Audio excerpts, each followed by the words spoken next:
Right guys, so it's Sam from Lifestyle Bullies and we're back with another video again today.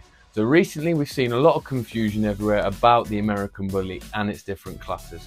So today we're going to break down the American Bully breed, what makes a dog an American Bully and not just another dog in terms of its breed type, and we're going to talk about the different classes of it. So by the end of this video you'll be able to tell what American Bully you own and what to make an American Bully actually fit the American Bully breed type, to understand what the height of your dog means for its class. Please don't forget to like, comment, share, subscribe on the video, and let's get straight into it. So the American Bully breed is one breed out there in the world that is really confusing. I'll be honest with you.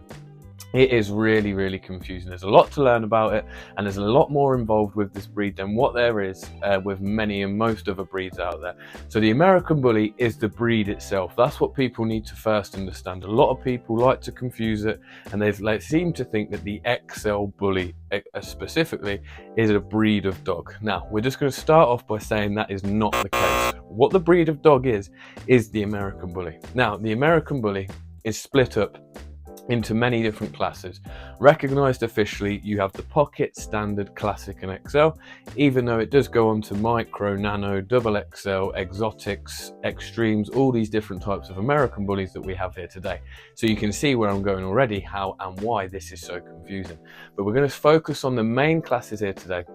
And what makes any American Bully different to anything else is the height, the adult grown height of that dog only. To the standard, as the American Bully should be, each class, whether it be the Pocket, Standard, Classic or XL, should really have almost exactly the same breed type. The only thing that should make them any different from each other is their adult grown height. That is where the term XL, Pocket, Standard and Classic comes in. Until that time, the breed itself is the American Bully, and then it's split up into those classes. Now, how you determine this is if by the adult grown height, your American Bully dog reaches over 20 inches to the withers for a male or over 19 inches to the withers for a female, they would be considered an XL Bully. Anything below that, going down to 17 inches for the male, 16 inches to the female, that would be a standard American Bully.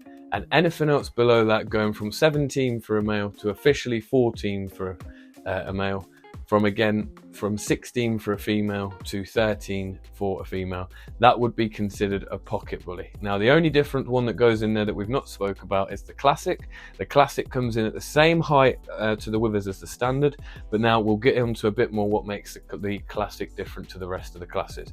So every single one of them classes should have the same breed type. The breed type should match. That comes with the blocky, bulky look, big blocky head, blocky square muzzle, short back, thick feet, all these different things. It should have a big bone density. It should have a big, nice, muscly arched neck.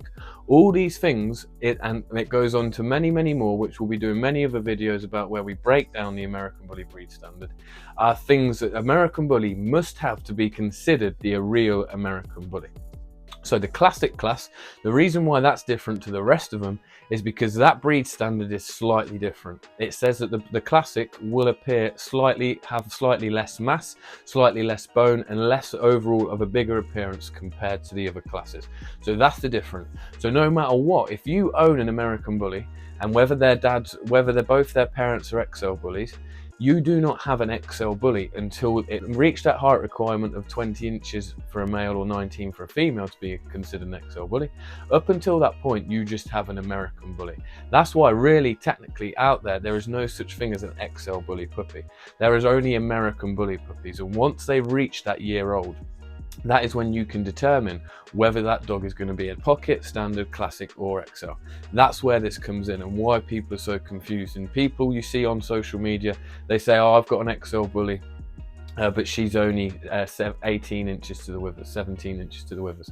And the method to the madness is that they think that because the parents are XL Bullies, then that means that their dog is an XL Bully. No matter what, if the parents are XL Bullies, but that dog the dog that's come off of those dogs does not meet the height requirement to be an XL Bully, that will be a standard American Bully. That is the thing that will never change. And what people have got so confused with the American Bully out there, and also for the fact that I made this video so people understand that we need to stop mislabeling dogs as the real XL American Bully, as the real American Bully, because when you actually look at a lot of the dogs that were involved in a lot of those attacks, they didn't have the bone density, they didn't have the blocky square muzzle, they didn't have the blocky head, they didn't have the short back, they didn't have the arched muscly neck that you need to have to be considered an American Bully.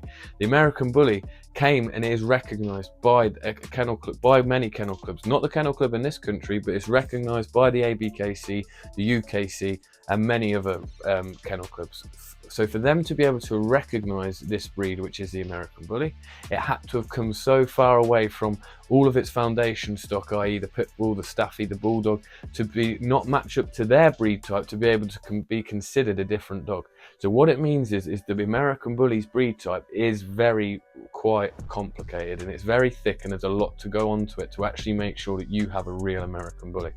So it's there for you out there now, for you to be able to understand and also learn what makes your American Bully the different classes. So as we've said, if your American Bully is an XL Bully, it must be for a male over 20 inches to the withers.